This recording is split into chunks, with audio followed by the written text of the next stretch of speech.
Mesdames et Messieurs, bonjour. Ce Conseil européen était consacré à l'action extérieure de l'Union européenne avec l'objectif de faire en sorte que l'Europe tienne toute sa place dans le monde d'aujourd'hui. Les choses évoluent dans le bon sens. Rappelez-vous, lors du G20 de Toronto, l'Europe était sur le banc des accusés. L'Europe était présentée comme l'homme malade de l'économie mondiale. Aujourd'hui, la croissance européenne est supérieure à celle des États-Unis. Et c'est l'économie de nos amis américains qui suscite l'inquiétude. La vérité, c'est que l'Europe est la première puissance économique et commerciale du monde et qu'elle est décidée à faire entendre sa voix. Ce sera le principal message de ce Conseil européen. Pour y parvenir, nous avons convenu que les Européens doivent se doter, notamment dans les discussions commerciales, d'une stratégie, celle du donnant-donnant, des concessions mutuelles, des relations équilibrées, bref, de la réciprocité. Et pour la première fois, le mot réciprocité est retenu dans les conclusions d'un Conseil européen. Et naturellement, la réciprocité, c'est avec nos grands partenaires, pas avec les pays les plus pauvres du monde, et notamment avec les émergents. S'agissant, par ailleurs, du renforcement de notre influence, nous avons décidé de nous donner une feuille de route concrète pour chaque grand rendez-vous, et le Conseil européen fixera 2 ou 3 priorités avec des objectifs précis pour chaque sommet bilatéral qui seront indiqués à la Commission. Donc, vous savez que la Commission a dans ce portefeuille la négociation commerciale, mais le Conseil définira des objectifs précis, que ce ne soient pas des discussions dans le vague. Par exemple, s'agissant de la Chine, nous voulons des relations économiques plus équilibrées. L'Europe est le premier marché du monde. La Chine, la principale zone de croissance du monde. Nos intérêts sont donc potentiellement convergents, mais pour cela, les Européens attendent de la Chine des gestes concrets. Par exemple, le renforcement impératif de la protection intellectuelle. Par exemple, l'ouverture de nos marchés publics. À la demande du président Van Rompuy, j'ai présenté les priorités de la présidence française du G8 et du G20. J'ai été heureux de constater que le Conseil européen apporte son plein soutien à nos objectifs. Or, pour des raisons de courtoisie vis-à-vis de l'actuelle présidence du G20, je ne détaillerai les objectifs de la présidence française du G20 et des méthodes de travail qu'après le sommet de Séoul. Il me semble que c'est plus ainsi. Mais enfin, nos partenaires européens ont tous indiqué qu'ils étaient d'accord avec les orientations de la future présidence française. Enfin, le Conseil européen a fait le point sur les travaux de la Task Force, présidée par Herman Van Rompuy, sur le gouvernement économique européen. Nous avons pu constater que les travaux progressent bien, par exemple sur l'idée du semestre européen, qui permettra d'établir une véritable coordination budgétaire européenne. On va poursuivre dans cette dynamique positive et l'objectif, c'est le Conseil européen d'octobre où nous prendrons un certain nombre de décisions. Voilà, mesdames et messieurs, ce que je voulais vous dire pour commencer cette conférence de presse, mais je ne doute pas que vous aurez quelques questions à me poser.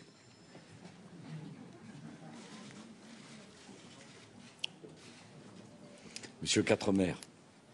Oui, Jean Quatremer, Libération. Une question sur les Roms.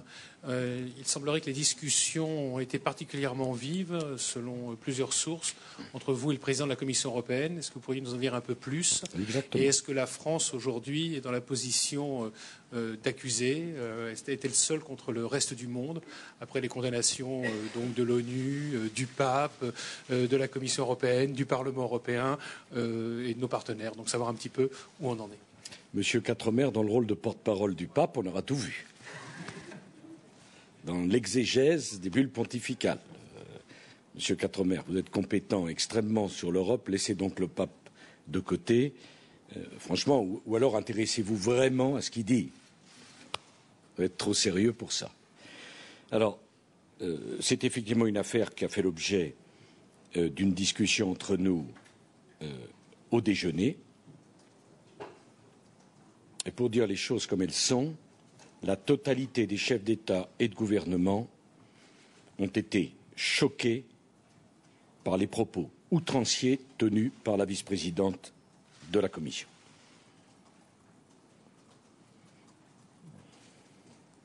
Je ne souhaite pas polémiquer.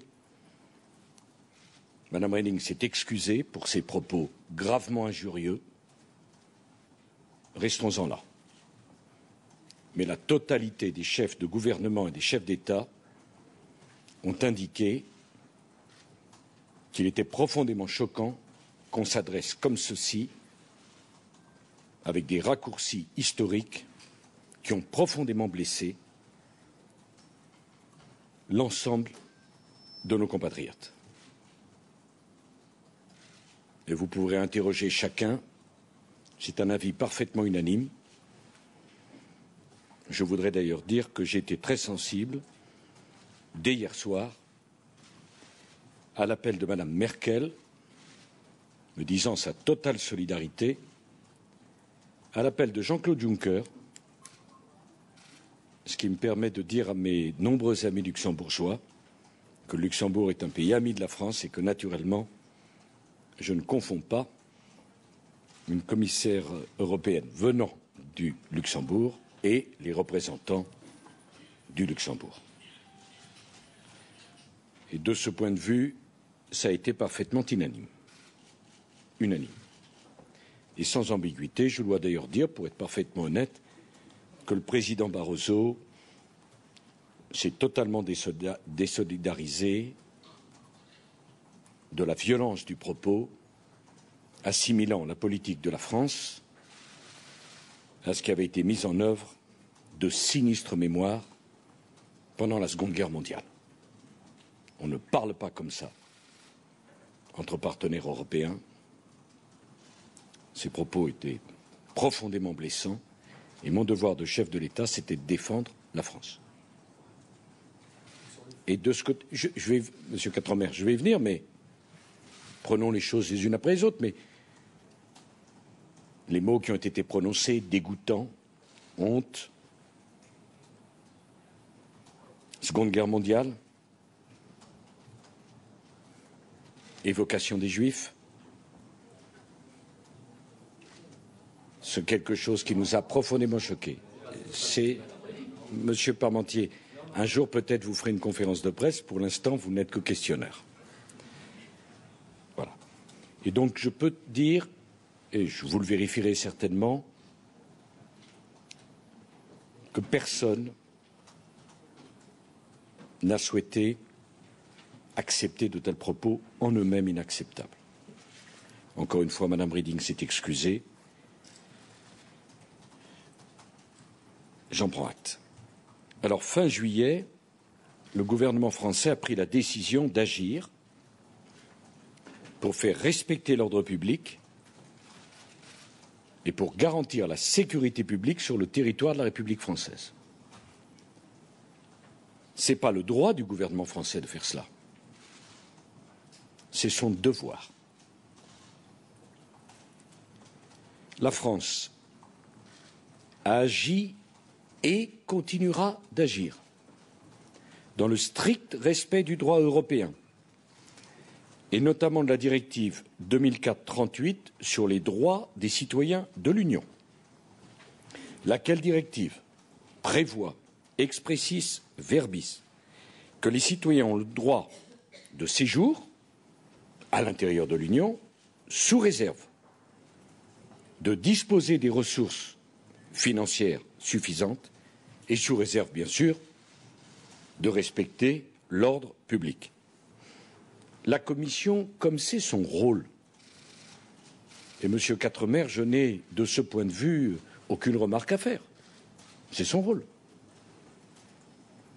nous a posé un certain nombre de questions je précise que dans mon esprit, les questions ne peuvent pas être des injures. Des questions. Autant les questions sont normales, naturelles, autant les injures sont inacceptables. Ces questions, nous y avons répondu et nous allons continuer à y répondre.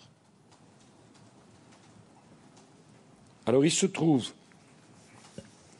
qu'une circulaire signée d'un fonctionnaire du ministère de l'Intérieur en plein mois d'août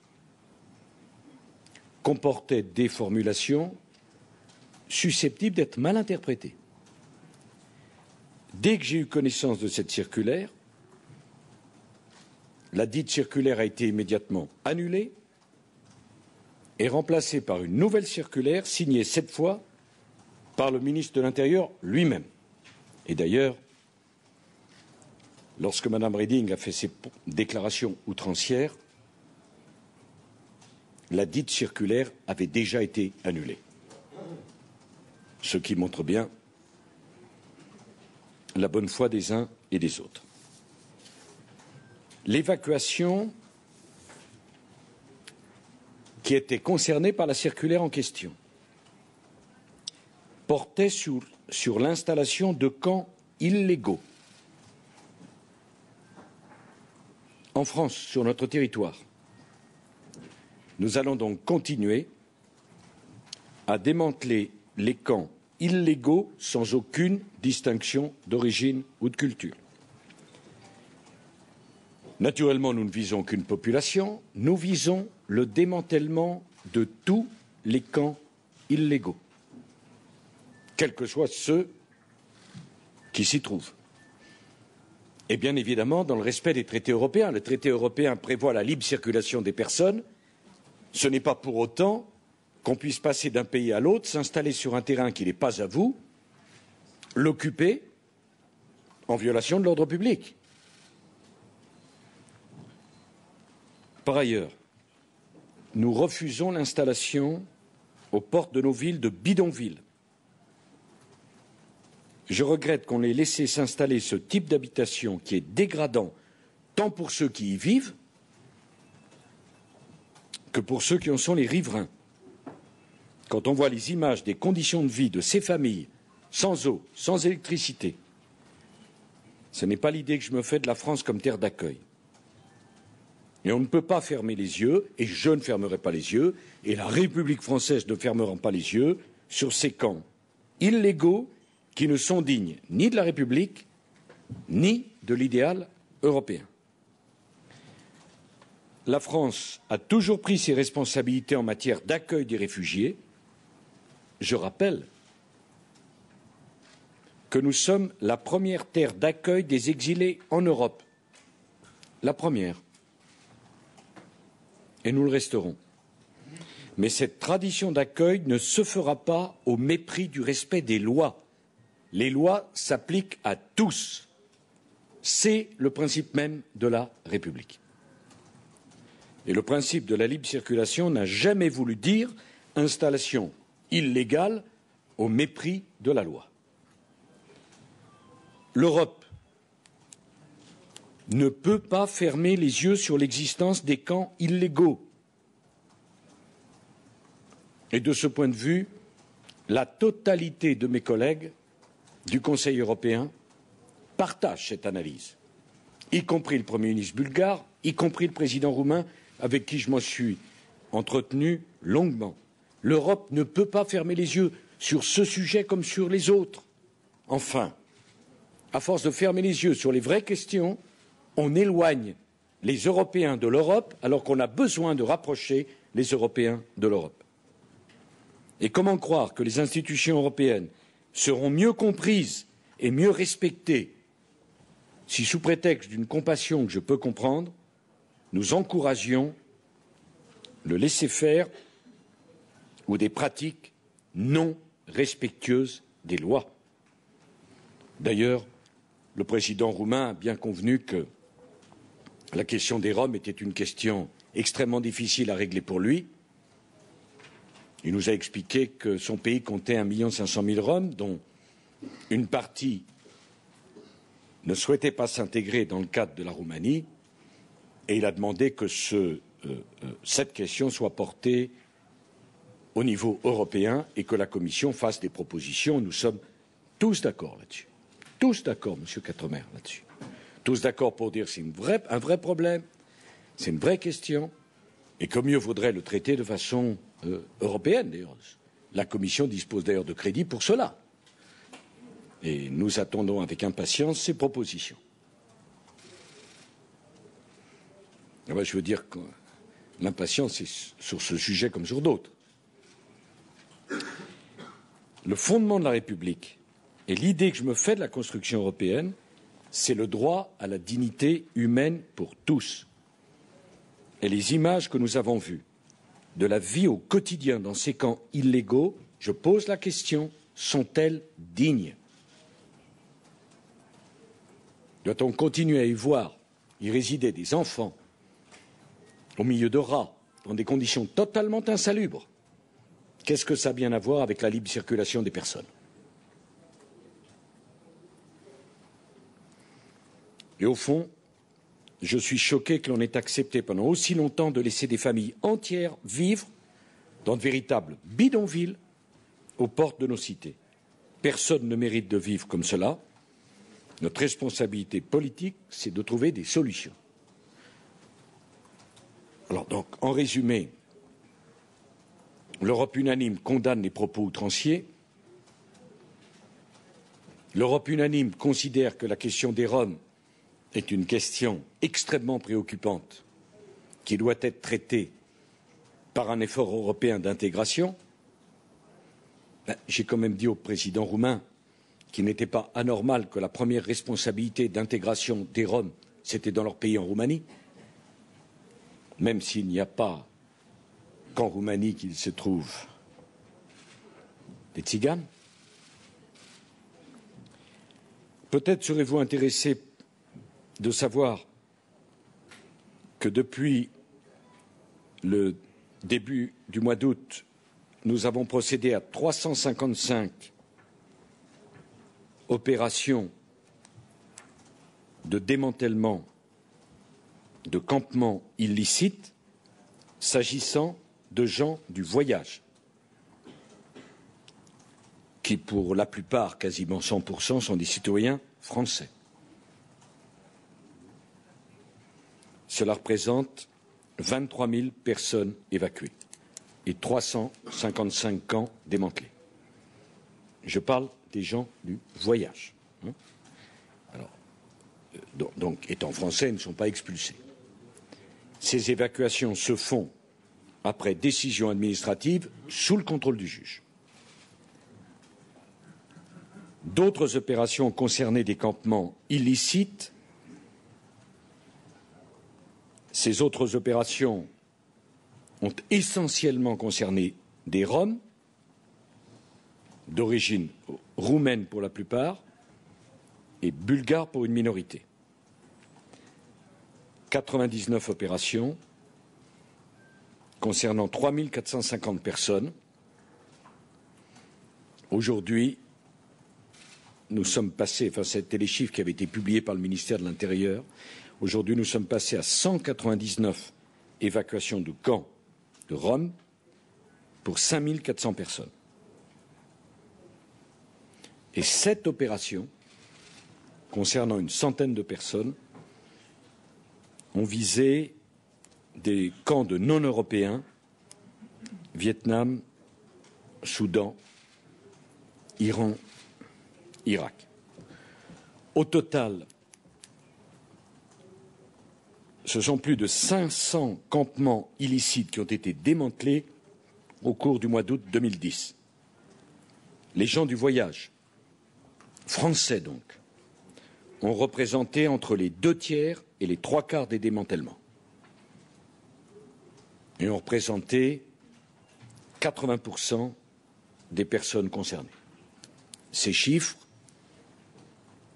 parlent d'eux-mêmes et démontrent, s'il en était besoin, qu'il n'y a eu aucune forme de discrimination ou de ciblage. Tout s'est passé sous le contrôle du juge. Qu'il s'agisse des décisions individuelles d'expulsion ou des décisions collectives de démantèlement des campements. Voilà, j'ai essayé de faire un point très précis de la situation. Naturellement, nous répondrons à toutes les questions qu'on nous posera, mais les Français doivent savoir que cette politique continuera dans le respect strict des règles républicaines. Je suis ici, pardon. François Baudonnet, France 2. On a assisté ces derniers jours à, je dirais, un conflit, en tout cas verbal, un conflit verbal sans précédent entre la Commission européenne et la France. Donc les relations entre vous et M. Barroso sont évidemment importantes. On a envie de les connaître. Est-ce qu'effectivement vous nous confirmez ce qu'ont dit plusieurs participants au déjeuner tout à l'heure, qu'il y aurait eu entre vous et lui, alors l'un d'entre eux a employé le mot scandale, ou en tout cas un échange très violent? Non, monsieur. S'il y a bien quelqu'un qui a gardé son calme et qui s'est abstenu de commentaires excessifs, c'est bien moi. Et d'ailleurs, si vous n'étiez pas d'accord avec cette analyse, je serais très heureux de répondre aux questions précises sur le vocabulaire que j'ai employé. Je me suis tenu éloigné, par souci d'équilibre, de tout propos excessif. Je connais bien M. Barroso, je l'apprécie. Je l'ai d'ailleurs soutenu comme président de la Commission. Et j'ai apprécié qu'il se désolidarise des expressions employées par sa vice-présidente. Mais monsieur, je suis chef de l'État français. Je ne peux pas laisser insulter mon pays. Pour le reste, vous devez être relativement nouveau dans le journalisme pour ne pas avoir de souvenir d'opposition entre la Commission et l'État français,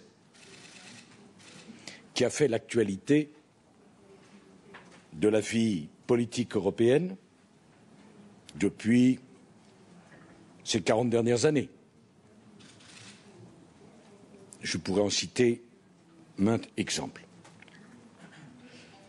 En vérité, je pense que la Commission et nous sommes sur la même position. Les choses vont revenir dans la normale. Et s'il n'y avait pas eu ces propos outranciers, ceci aurait été géré tout à fait normalement. La Commission est dans son rôle en posant des questions, en regardant si l'esprit et la lettre des traités sont respectés. Je ne pense pas qu'une commissaire européenne soit dans son rôle. C'est cela qu'on n'a jamais vu, en tenant des propos qui ont gêné ses propres collègues. Donc j'appelle chacun à revenir au sens commun, au calme, à la mesure, à la pondération. La France répondra aux questions, a commencé à le faire, continuera à le faire. Nous mettrons en œuvre une politique qui est de notre devoir, faire respecter l'ordre public et ne pas accepter des situations illégales. D'ailleurs, qu'est-ce qu'on attend d'un chef de l'État? Je vous ai dit que tous les campements démantelés l'ont été après une décision de justice. Considérez-vous que c'est le droit et que ce serait normal qu'un chef de l'État refuse d'exécuter une décision de justice au prétexte qu'il s'agit ici de gens du voyage, ici de Rome? C'est mon devoir de faire appliquer les décisions de justice. Pas un démantèlement n'a été engagé sans qu'il soit sous le contrôle du juge ou après la décision du juge. Donc voilà. Il n'y a pas eu d'éclat de voix, ce n'est le genre ni de M. Barroso ni de moi. Mais j'ai dit franchement ce que la France pensait. Ça, c'est vrai. Et peut-être même que c'est parce que la France s'est parlé franchement et fortement sur des sujets qui concernent tant le quotidien de nos concitoyens que l'Europe a fait les progrès qu'elle a faits. Nous continuerons à travailler avec M. Barroso sans problème.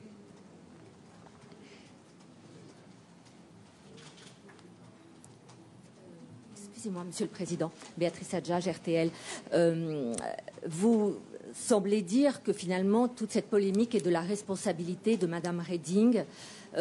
Cependant, l'Allemagne va expulser elle aussi 12 000 Roms sans que ça suscite de polémique. Alors, est-ce que vous n'avez pas quand même, d'une certaine façon, une part de responsabilité dans le discours?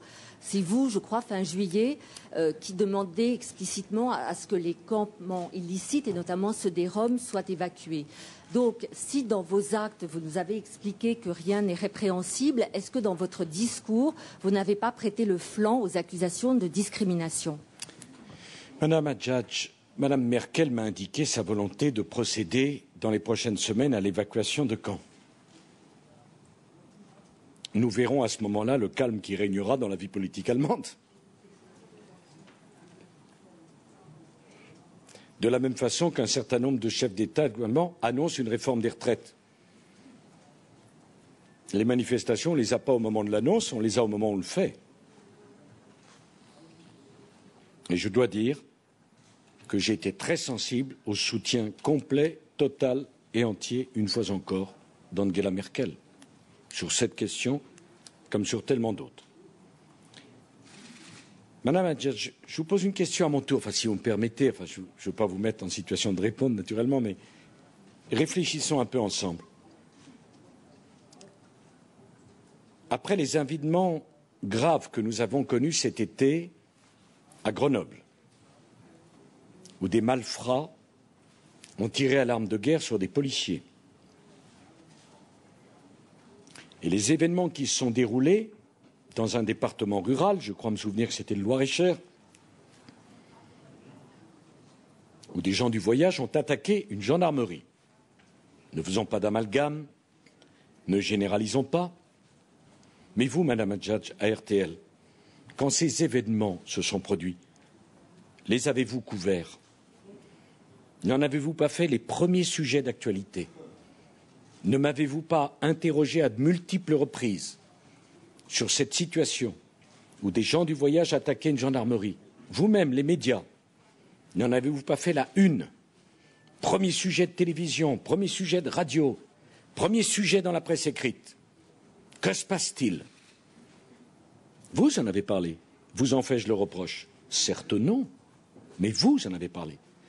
Alors si je comprends bien, Madame Adjadj, la bien-pensance, ça veut dire que les sujets que vous évoquez, vous, les journalistes, au premier rang de vos émissions de télévision et de radio, au premier rang, en faisant un événement national, c'était le premier sujet d'actualité, pas pendant une soirée, pendant une semaine. Le chef de l'État doit faire comme si ça n'existait pas. Mon discours de Grenoble répondait à une semaine de vos propres médias sur ces propres événements, où vous interrogiez que fait le gouvernement. Et vous venez me dire maintenant que j'aurais inventé ce qui s'est passé et qu'il vous a fallu mon discours de Grenoble pour découvrir cela? Plusieurs jours avant, vous avez envoyé des équipes sur place, vous avez interrogé les braves gens, vous avez fait des reportages. Et vous avez, ce qui est tout à fait légitime, je ne le conteste pas. Moi, chef de l'État, en charge de la sécurité des Français, de l'ordre public, je fais un discours pour dire, cette situation décrite abondamment par les médias est inacceptable. Nous allons donc démanteler ces camps illégaux après décision du juge. Et ensuite, vous venez me demander, la même Madame Adjadj, qui, pardon, puisque c'est vous qui me posez la question, je ne vous stigmatise pas. Bon, non.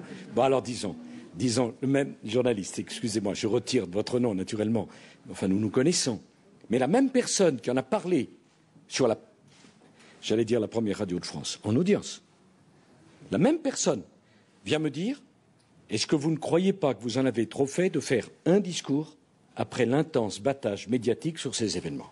Voyons, soyons raisonnables. Alors vous me dites, est-ce que j'ai une part de responsabilité? Mais sans doute, il suffit que je lise d'ailleurs vos journaux pour voir que j'ai une responsabilité sur tous les sujets. Il fait beau, il pleut, ça, de ce côté-là, ne doutez pas que quand j'ai le plaisir de vous entendre et de vous lire, je vois ma part de responsabilité. Mais enfin, voilà pour le discours de Grenoble. Mais le discours de Grenoble et toutes mes interventions, y a-t-il un mot qui vous ait choqué, dont on puisse dire qu'il soit discriminant? Un, madame. Un. Aucun. Aucun. Et d'ailleurs, s'il y en avait eu un, vous me le serviriez. Mais permettez-moi de vous dire que la comparaison avec la Seconde Guerre mondiale et ce qui s'est passé dans notre pays, ça, c'est pas un argument. C'est une injure. C'est une blessure. C'est une humiliation. C'est une outrance. Voilà. Donc, c'est le passé, n'en parlons plus, mais c'est trop facile de dire il y a une outrance, ça répond à une autre outrance. Ou alors, dites-moi quelle est l'outrance. Et dites-moi à quel jour, à quel moment, ce que nous avons fait n'a pas été conforme strictement aux principes de la République. J'ai dit moi-même sur la circulaire en question, dont je dois dire que je ne connaissais pas l'existence, parce que cette circulaire n'est pas signée de moi et je ne connaissais pas l'existence. À la minute où j'ai découvert cette circulaire, qui a été d'ailleurs sortie par les médias, et c'est vous faites votre travail, à la minute, j'ai décidé qu'il fallait annuler ce document et le remplacer immédiatement par un document signé par le ministre lui-même. Qu'est-ce que je peux faire de plus? Où est l'outrance?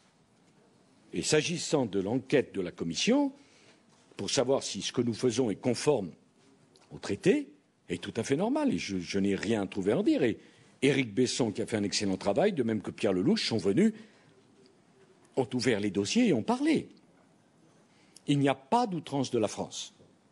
Il y a un pays qui exerce sa souveraineté conformément aux textes européens et qui a décidé, pour des raisons d'ordre public, qu'on n'accepterait plus sur le territoire de notre République des campements insalubres en situation illégale, ce qui ne remet en rien en cause la tradition d'accueil et de générosité de la France. Voilà. Je vous remercie d'avoir posé cette question qui m'a permis de dire tout ce que je pensais du fond du cœur.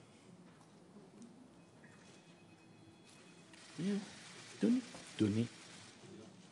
Sébastien Maillard, du journal La Croix. C'est pas moi qui ai besoin du micro, monsieur. Donnez-le. Merci, monsieur. Monsieur le Président, voilà. Sébastien. Bien sûr, vous avez cité la directive 2004-38. Effectivement, la Commission s'interroge sur la façon dont elle a été transposée en droit français. Elle a pointé ici et là des lacunes, d'ailleurs comme d'autres États membres.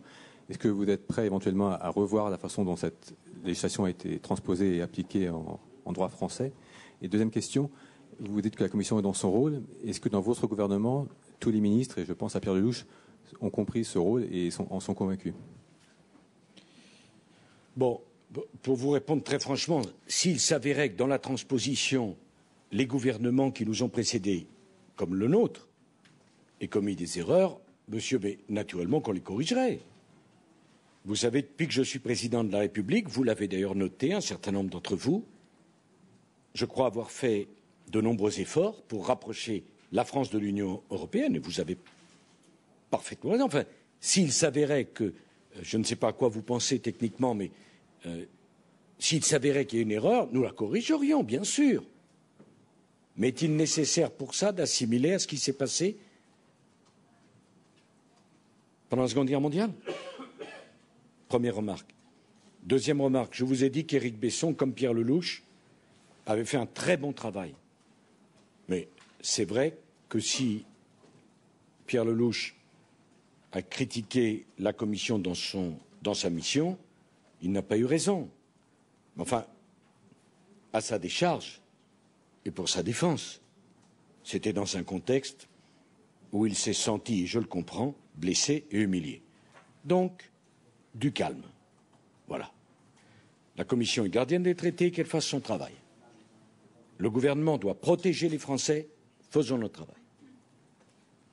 Et par ailleurs, j'ai eu 2 fois au téléphone et je me suis exprimé longuement avec le président roumain. Il aura l'occasion de venir en visite en France, mais j'ai puissamment soutenu l'entrée de la Roumanie en Europe. Enfin, raccompagner un Roumain de France en Roumanie,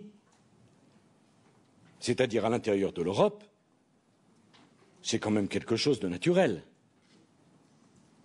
Par ailleurs, les citoyens roumains sont les bienvenus en France, s'ils ont les ressources suffisantes pour faire face à leur vie quotidienne, et s'ils respectent la loi, de la même façon que les citoyens français sont les bienvenus en Roumanie, mais s'il venait à des citoyens français en Roumanie de s'installer dans un campement aux portes de Bucarest, je ne doute pas que les autorités roumaines nous les renverraient, et ils auraient raison.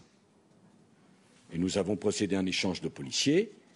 Donc je crois que c'est une affaire sérieuse où beaucoup de monde se trouve engagé et que ça mérite de la réserve, de la détermination, de la fermeté et pas d'outrance. Et j'affirme qu'il n'y a eu aucune outrance de notre côté. Bon, pour le reste, je ne citerai pas le florilège des déclarations excessives qui ne sont pas le monopole de la vice-présidente de la Commission et qui ont fait l'objet de nombreux mea culpa par la suite. Voilà. L'avantage, quand on sait maîtriser son expression, on n'a pas besoin de s'excuser après. C'est un avantage. Monsieur le Président, Thierry Arnaud de BFM TV, à propos des 7 personnes qui ont été enlevées au Niger dans la nuit dernière, de quelles informations disposez-vous? Sont-elles de nature à étayer une possible implication d'Al-Qaïda Maghreb islamique? Et plus généralement, estimez-vous qu'il est encore possible et souhaitable pour les entreprises françaises de travailler dans cette région? Bon, j'ai appris extrêmement tôt ce matin la prise en otage de 7 ressortissants étrangers travaillant au Niger. Et parmi ces 7 ressortissants étrangers, 5 Français. Ces enlèvements ont eu lieu dans la nuit et se sont déroulés à 2 endroits différents dans la ville d'Arlit. À la minute où je vous parle, les auteurs de ces enlèvements ne sont pas identifiés. Nous n'avons pas de certitude. J'ai demandé avant de partir à Bruxelles aux autorités nigériennes de tout faire pour tenter de retrouver ces otages et de les libérer. Une enquête locale est en cours. J'ai demandé aux autorités françaises, militaires et diplomatiques, Bernard Kouchner est ici, d'aider le Niger de toutes nos forces pour la résolution de cet enlèvement. Et je vous annonce que je vais vous quitter parce que je réunis un conseil restreint de défense à l'Élysée dès mon retour à Paris ce soir pour envisager les mesures à prendre. Et je veux bien sûr dire aux familles des otages que la France fera tout pour les libérer, comme elle le fait à chaque fois dans les affaires d'otages. Je ne peux pas vous en dire beaucoup plus pour des raisons qui tiennent à la fois à la sécurité de nos otages et que par ailleurs, comme j'ai quitté Paris assez tôt, je préfère avoir tous les renseignements dès mon retour. Je veux redire, comme l'avait très bien dit Bernard Kouchner, à nos compatriotes qui sont dans cette zone du Sahel, que la situation est extrêmement dangereuse et qu'ils ne peuvent y rester, y demeurer que dans des conditions parfaitement spécifiques. Et qu'ils doivent être gardés. Ces consignes ont été maintes fois répétées. Et il va de soi, monsieur, que la situation extrêmement préoccupante que nous vivons montre que nous devons redoubler de vigilance. Je vous remercie infiniment.